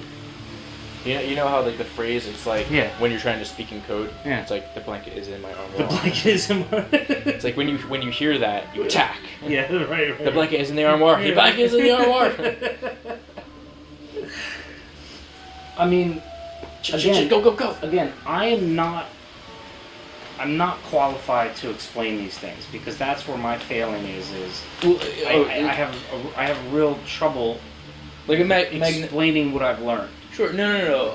I understand that there's probably like explanation behind it, but right now, like I'm not willing to like dive into it. But what I am willing to compromise with, my understanding is that there's like a magnetic tape and it has these patterns on it. So it's like picture like a spider web in 3 dimensions that spans all of space, and it's just sort of like those are the grid lines that everything kind of lines up. Yes. I with my understanding, I could see that, sort of like, there's holes in certain spots, and that's where like the atoms go, kind of thing, More or less. or particles, whatever. Okay, however well, let's it's not go down the rabbit hole. But yeah, so, like, I don't know enough to. What got us to onto really that in the show. first place? I said what you were saying reminds me of sacred. Oh, you're talking about the Fourier sequence. Fourier sequence. Yeah. So I said it reminded me of sacred geometry. Yeah, It's the same idea, but that's Yeah. it's math. It's as deep. You can make anything. You can find any answer if you just keep adding layers. If you keep making it more and more complex, you're eventually going to get to what you're looking for. Whatever it is. So it's just whatever you're going to put your mind to, your effort, and how are you going to configure the world? Because you have a thought, and you like basically somewhere out in the universe, this potential, right? You ask God to present and bring to you this possibility, right? And you keep focusing on it, and it gets closer to you, and you keep focusing on it, and it gets closer to you, until it starts unraveling. It starts unraveling to you, and you see all the different smaller tasks that it would take. It's like, okay, yeah, so we need to find the Higgs boson particle. It's the only one left. What do we need to do? And you just focus on it, and you focus on it so much that it gravitates. God gives you the blueprint to do it. And it's like, okay, we have to build this. It needs to be this long. We need this much materials. We need to do that. Okay, get these guys. These guys know how to build it. Let's put this here. And then all the time goes by, all the effort gets expended, and you find it. You find what you're looking for. It takes a fuck ton of time and a lot of effort, but you find it. Very complex. They found it. So that's what I love whatever about you want. this is that Put their it's not complex. Put their mind into like fucking flying cars or some shit. Whatever What is it with you and flying cars, by the way? It's a futuristic thing. Yeah, but like... I really don't. I love the idea of the we were talking before about your concept of creating the levitation, right? Which I don't fully understand. You could explain to me. It's basically magic at this point. But here's my simple question.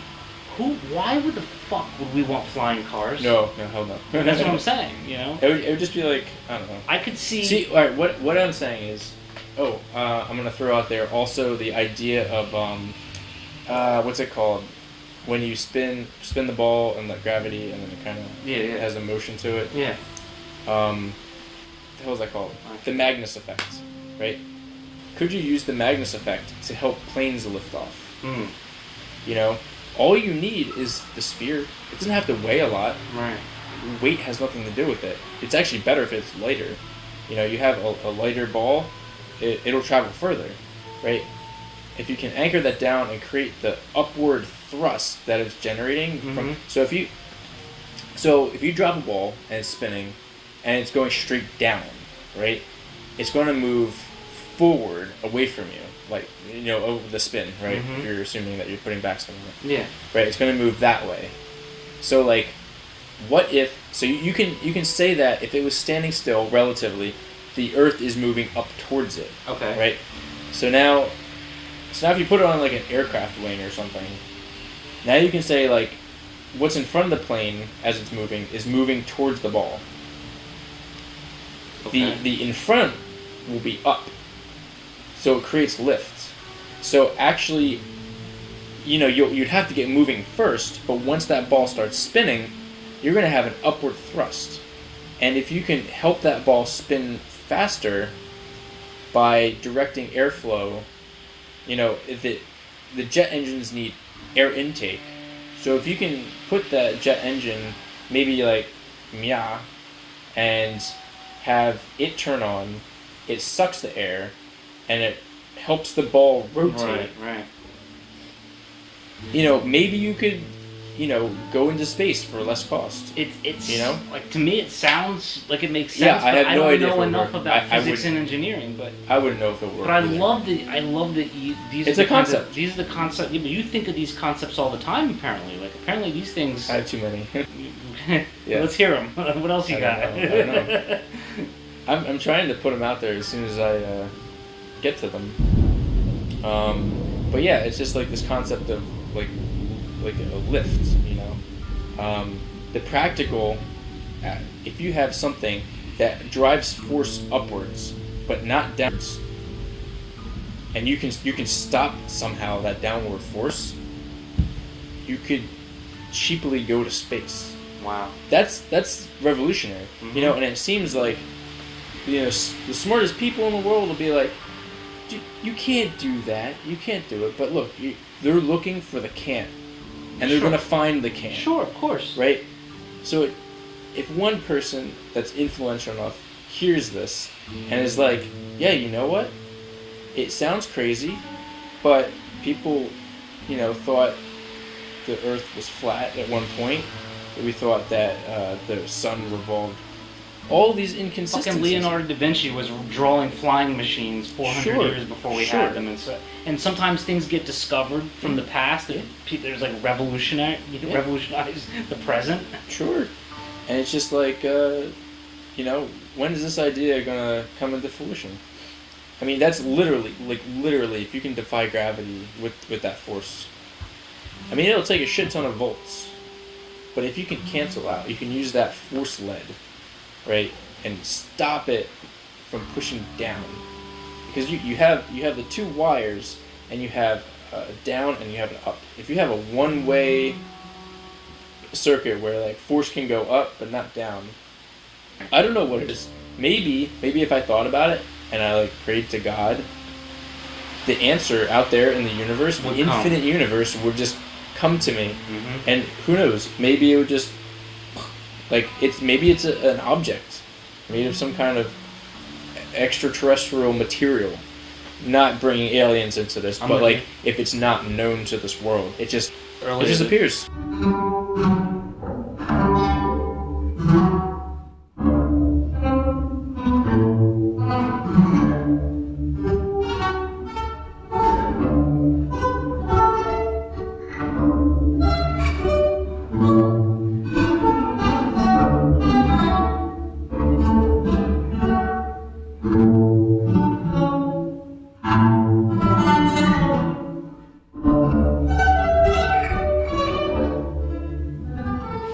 say this. That's one theory of what the aliens are. Is that the aliens, what we think are aliens or extraterrestrials, are just us from the future, helping us get to where we need to be. Yeah. I mean, and they don't come from outer space on a spaceship. We're just living on this rock. So millions of years in the future, if we exist as these aliens, and we can come back and help people, but the thing is, the things that they say, like experimenting on people from the past and probing the button and stuff. It's just sort of. But if it is, like, how do these people have original ideas? Like, where do they come from? Someone, a monkey, how did they realize that they could use a tool?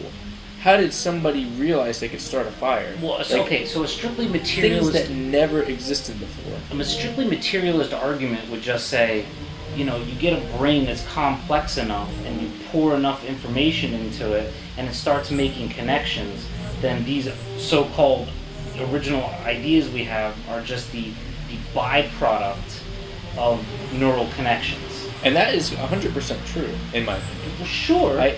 Because this idea of God is just...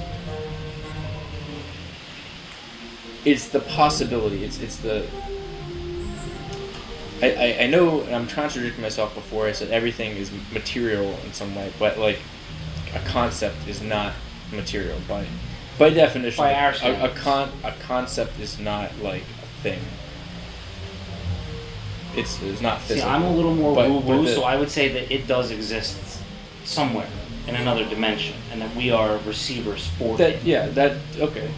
I can see that might be... Like, how many times did you hear a writer say, well, I started writing, and I was focused on what I was writing, and I was thinking about it, and then I kicked into this weird flow state where it was just coming to me, where I was not the person... Like, you get asked in an interview, where do you come up with your ideas? And the writer's like, it just came to me. Like, I was just receiving it as a download. Exactly.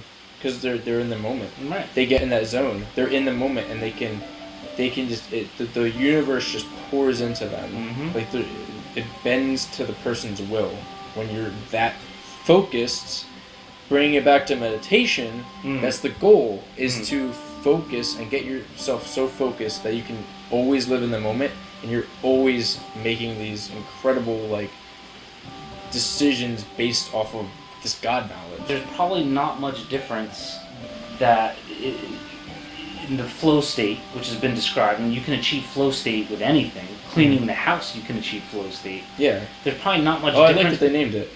Yeah, it's called flow state. Yeah, it's been studied and written about. And I like it. So you get into flow state, it's the same state you get in meditation. Yeah. And you could take some mushrooms and have that too, but that's like the superficial, easy way, So take some mushrooms, but to really get into flow state, that's the byproduct of meditation. When your mind is empty. And I love what you say about breath, because it's funny how when you focus on just breathing, that's when the thoughts cease. That's when the chatter stops. Mm-hmm. And that's why the basis of all yoga is not so much the poses and all that, it's the breathing. The breathing is the base of all of that. And if you can just concentrate on in and out, then you suddenly all that external chatter just goes away. And like you said, as soon as you get derailed into a thought train, it limits you. It limits you, but then you come out of it and you realize, oh shit, my breathing's off. Yeah. In silence comes a cacophony.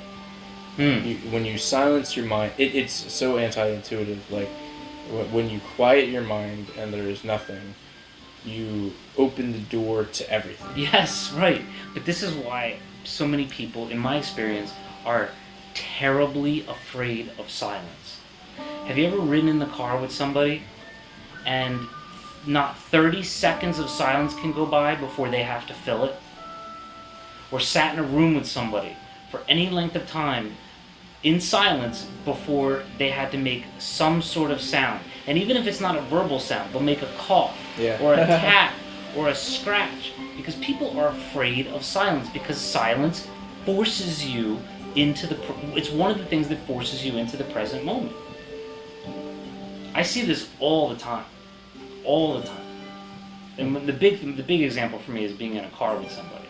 Yeah. Because I can instantly tell like, so my friend Doug, and it's kind of a running joke that he has to get mentioned at least once in every podcast, but I can be in the car with Doug, and we can drive for an hour without speaking to each other and be totally comfortable. Yeah. Even if we weren't listening to anything, if it was just silence.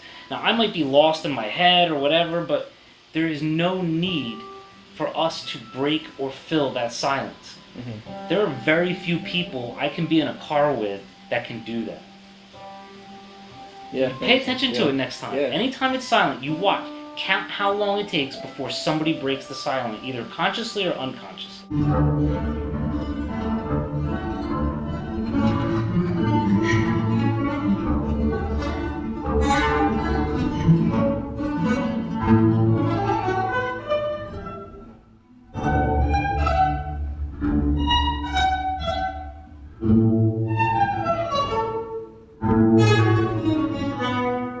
Also, an interesting thing is, not to build off, I just want to shoot out there. As soon as one person coughs, a lot of other people cough. Yes, right. Yeah, that's funny. That's the other thing, or the yawning thing. Like one person yawns and then somebody starts to yawn. And that's more amazing because like you don't even have to like see them do it. It just happens. Like coughing, you can hear them. Let me ask you this question. This is something I wanted to come back to because you mentioned it when Nikki was here. This existential dread. And you've studied philosophy? More or less? Or, okay. Have you read about existentialism? Or? I do know what existentialism is. Okay. I do know what that is. And it's actually a good thing. Oh yeah, I'm a big fan of it. In fact, it's basically, you know, what do they call those? Choose your path games or something. Choose your own adventure. Yeah, that's it. I read those to my kids. Yeah. Okay, now you're getting to something else I wanted to say earlier too. But okay, so existentialism, the famous quote from it is, "Existence precedes essence." So you exist, and then you define your essence, who you are, through the choices that you make, through the choose your own adventure. Right. Your choices define you. But in religious dogma, like Catholicism, you're born with original sin. Like you're born with this essence, and then you exist. Like you're who you are, or your genetics predetermine who you are, and then you. But existentialism says no. You just are, and then you sort of define who you are through your choices. But then you can go further into it and satisfy both by saying some people are predisposed to being in that philosophy and that mindset. It clicks with them, and then other people are railroaded and they can't, see it. Well, this is where existentialism. There's so many religions. If you look at it historically, if you look at it just as a philosophy, it's sort of split into two camps, generally speaking.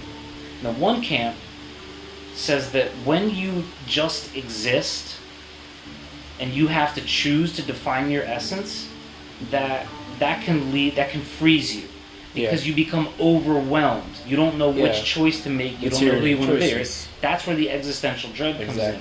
The other camp is it's incredibly freeing.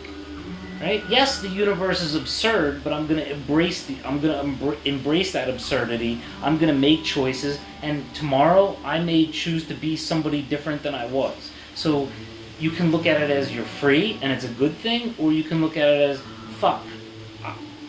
I don't know what to do, and I feel this sense of dread. It's all on how you look at it. Of course. And there's just hurdles that you have to go over,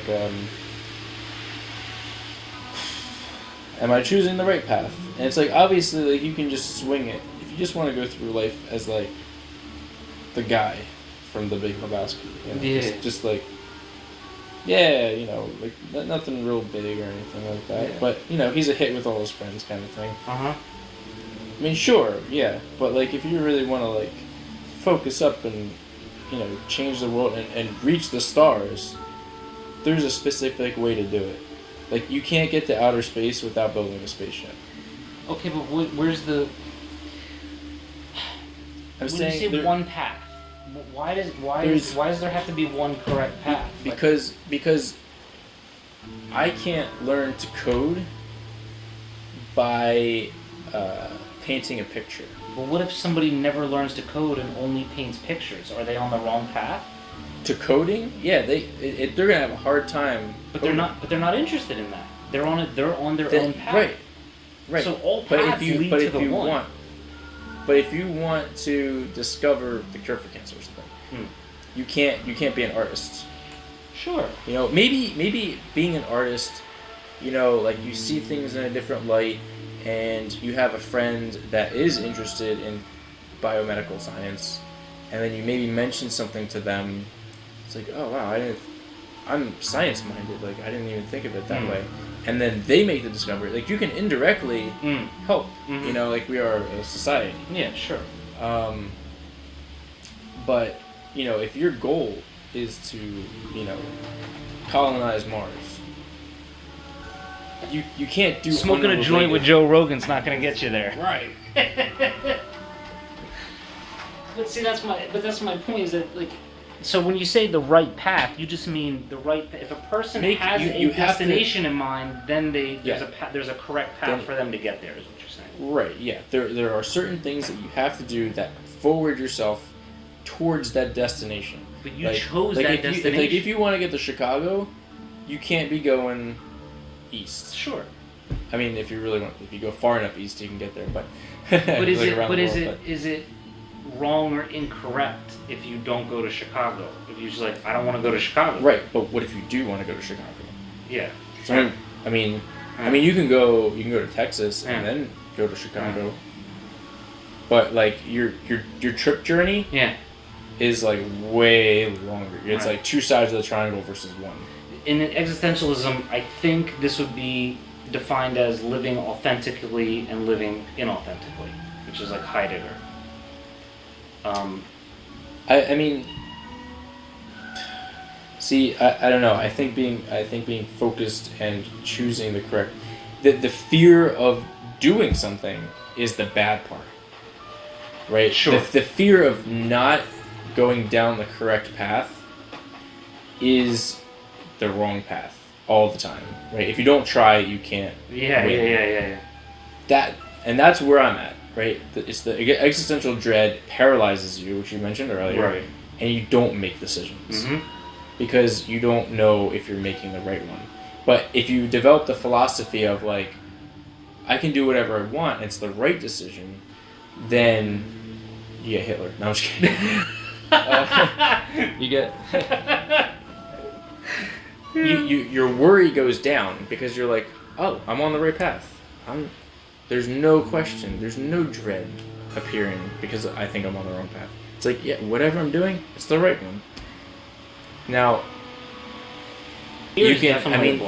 I mean, okay, I can see like, all right, it's in my mind. It's sort of like, it looks like this, right?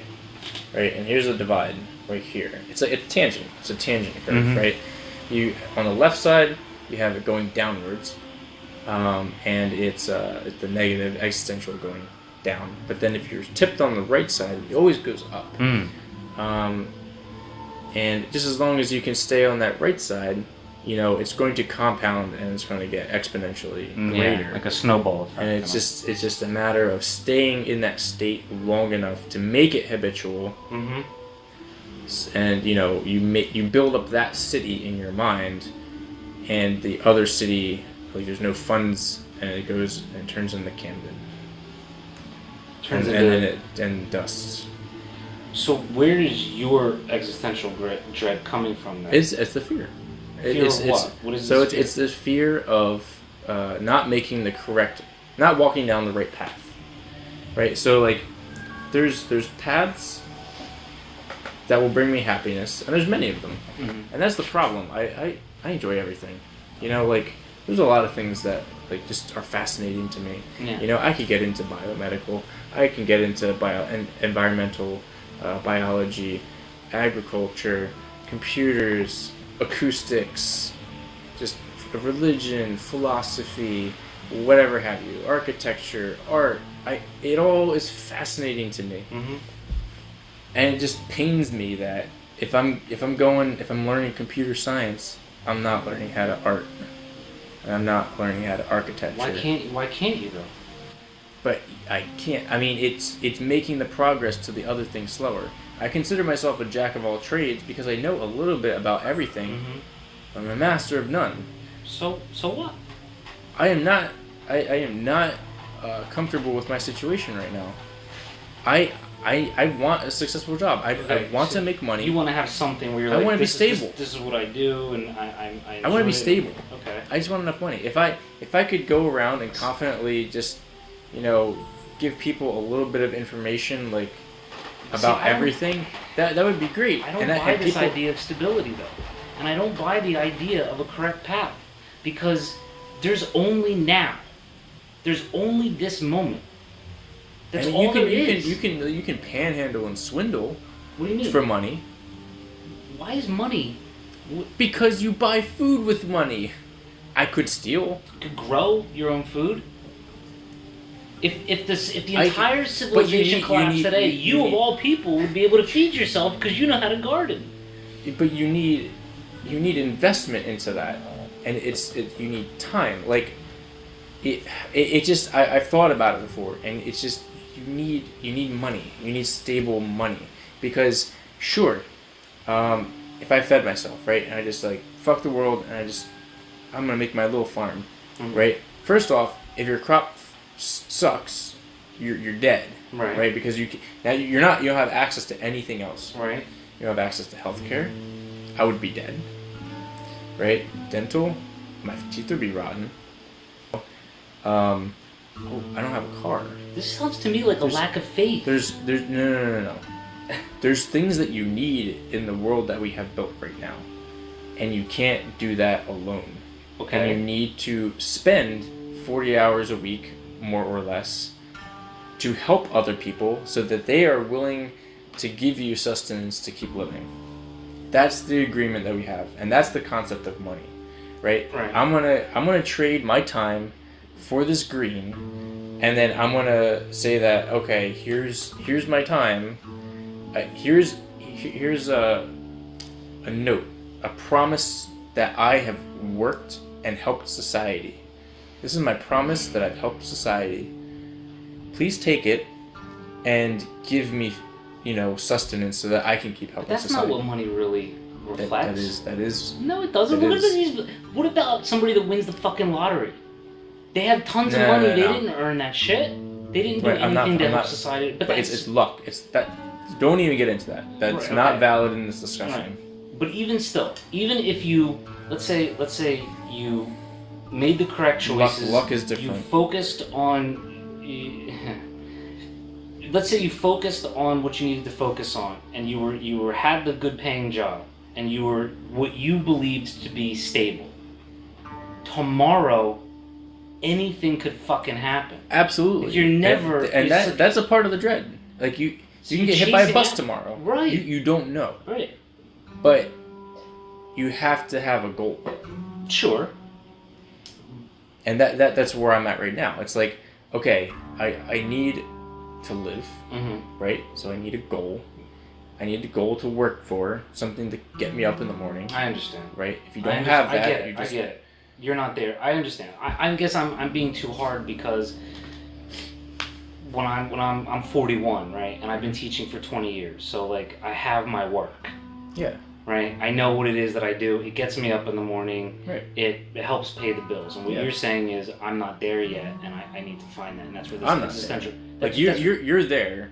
Maybe you're not in the a high position that you want, but you also don't. So you want it all, right? You want time to spend with your family. Sure. You want more money so you can do things and not have to worry about it, and you also don't want to work a lot. You know. So that's sort of like, if you increase one, the other one decreases. So it's like I think you just want too much. Who, me personally? Yeah. What do you mean? Yeah. Because you want a lot of time. You like your free time. I'm sure you like summers off. Yeah. Yeah. You like weekends off. Right? But, and you spend them with your family. But I wouldn't say I want too much. I would say that society, the way it's constructed now. You were saying that, man, wouldn't it be nice to have more money? Like, I can't believe that guy had $300,000. Yeah, sure, but I don't. It's say envy. that, you see that in your eyes. Yeah, you're like, wow, what could I do with all that money? You're misreading me, because what you see it as envy, right? And there was maybe in that like 2 minutes that we were talking about it when I heard he's making $300,000. But what did I say right after that? I said, well, what's the trade-off for him? The trade-off for him is he doesn't get to spend as much time with his family. The guy's already stressed out and has anger issues at the job he has. And then you're talking about becoming a medical director? So, like, when I say that, if I get a flash of envy, there is, like, the response in me of, like, dude, come on. You know that's not going to make it. Like, I know you corrected. You corrected. Yeah, but, I mean, there's there's initial, right? Yeah, but it happens. Just because I have the thought doesn't mean that's, like... It's how you, you don't you know what I mean? Like, you have the thought and then you let it go. I recognize it for what it is. So that's my point. My point is just, like, the best laid plans... It's just about now. It's just about, like, you get up today, what have you done today to make yourself happy? At the end of the day, do you feel like, okay, I had a good day, I accomplished something today, I was my best self today, for today only, because all I can worry about is me right now. And as far as the spending time with family and versus work, my only beef is that the demand that society places on us to work this much, this hard, right? 5 days a week, 40 hours, versus the 2 days a week that you get to yourself. Like, all I'm saying is that, not that I don't want to work. We're all overworked. Yeah, it's the American. And then you say, well, I did the work, so I get this money that represents my hard work, but I can tell you right now that you think that your hard work is worth more. Absolutely. Yeah. Okay. Right. So that's why, like, money is fucking bullshit. It's not bullshit. Yeah, it's just you haven't configured your life. It's gotten us this far. More. It's gotten us this far, but it's not. But like it's not the system. It's not the system that's wrong. Okay. It's you're not in the position that you want. It's you. I am in the position I want. You want your effort to be rewarded more. No, I don't. It would be nice, but like, okay, yes, it would be nice. Like, I definitely would like things to be different about this world, right? I would love for things to be different. But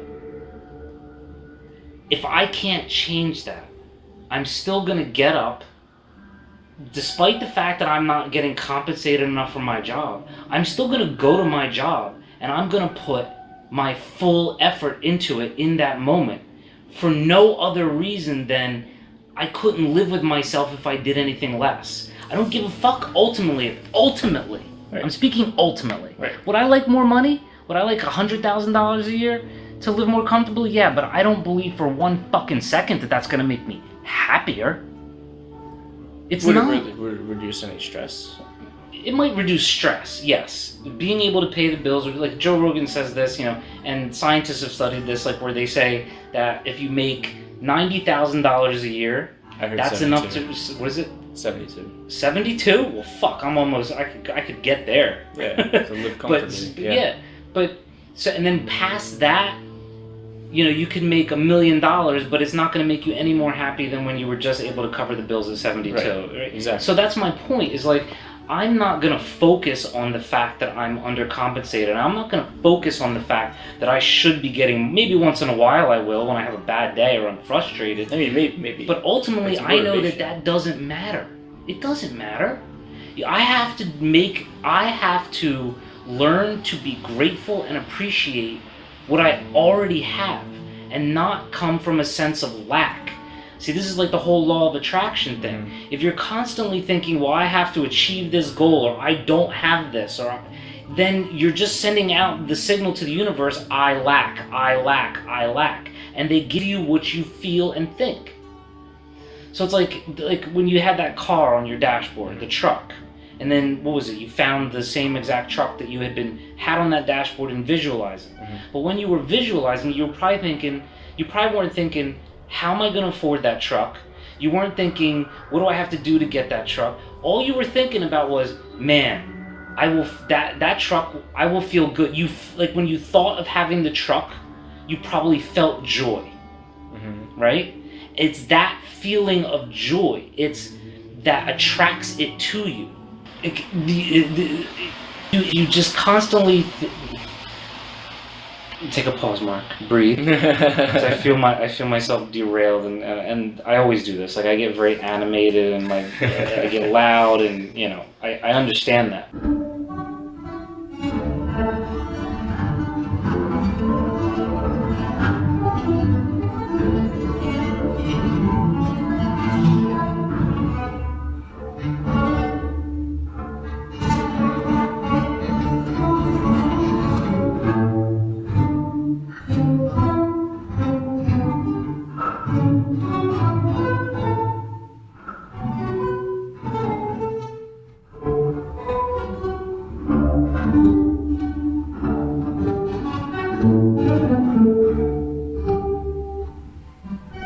So it's just like be happy with Here now.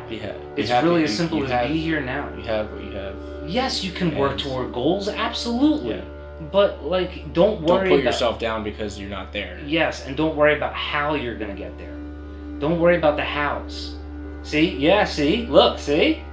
But see, you're like, I don't know about that. You're thinking about how do I get from A to B to C to D. It's like the guy that's drowning in the ocean. And then a boat guy comes over and it's like, hey, do you need some help? It's like, no, God will save me. And then the helicopter No, that's dumb because that guy doesn't realize that the boat is God saving him. That's an idiot. No, but I'm saying, but it's like, you open your, you want a goal. Yeah. You're moving towards something, right? You're like, okay, I want to be a computer scientist, right? That's what I want. That would make me happy. I decided that would make me happy because I would have money and I would live and I would have to be stressed out and I'd feel better about myself. I'd be doing something more productive, blah, blah, blah. Right? Yeah. So now if I focus on that, then with the meditation and all that stuff and just have it ingrain it in my brain, I open myself to the universe, which is God, and he's saying, okay, the potential for you doing that is there. Here are the steps, right? That he gives you that packet that says, this is your career. This is what you want. And I'm like, yes, that is what I want. And then he's like, fine. And then it splits. And it splits into steps and little tiny baby steps. Sure. That you can take. Sure. And walk the path to get to that goal. Okay. You can't just say, fuck that. Well, no. No, but you also can't. But you also can't. It's a locus of control. It's an internal locus. Yes, of but control. you also can't think of it as jumping from point A to point B to point C. You take the steps to show the universe that you're serious, but you can't worry about the next step or how. Like you. Okay. You, all right, you wait. You exist in a state of presence, and you're aware and calm enough to recognize the next step when it's presented to you. Right, and that goes into the meditation, be quiet, so that when an opportunity arises, you can react to it. Yes, and now that being said, it is 10:47, and I have 1 hour and 13 minutes to meditate, or I break a 309-day sadhana. So I gotta stop here. Sure. All right. Yeah. I'm gonna awkwardly watch you. You know what's funny is that we started the podcast because the recorder broke, and so we're using the phone, and then Nikki was here, so there was never a beginning of when I introduced you.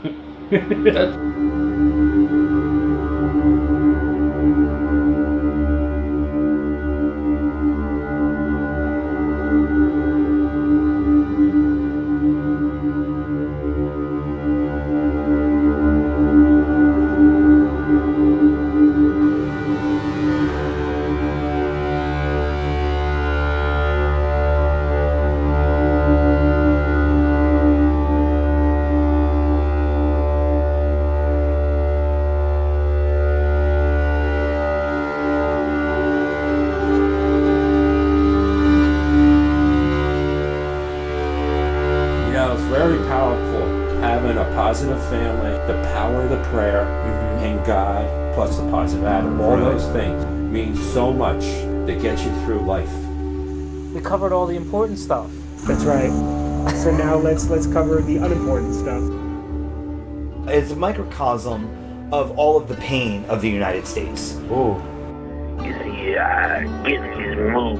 We left on off on a thought, a specific thought thread. You don't remember where we ended it, huh? I'm not sure I remember what I did yesterday. No, I'm just kidding. When you're in the moment, there's only this moment. I guess tune in next time when I have some interesting shit to talk about. Other than that, I love you.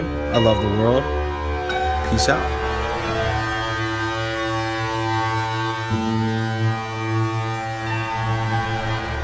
Yes, sir. I avoid responsibility. That way nobody feels compelled to put me in a position of power.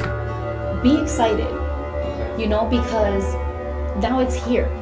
Shiny gift of a lesson that you have in front of you. And now you have to work through it. You really have to, if you want to and you're tired of it, you have to work through it. Why not? And give yourself, I would call it a dose of real reality. I mean, where nothing makes sense but everything works. Let's be real. None of this is real. I feel like I'm telling a story. What's your advice for people in life? My advice is to stay strong, be helpful, be smart, be brave, be powerful, be kind, and be loving to everyone, even your pets.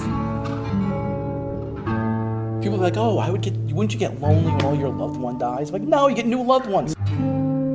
We really don't know what's in store for us. We really don't know. Well, would you want to know? Well, no. No. Let's say something bad happened to you. Move on. It already happened. Just move on to the better things in life.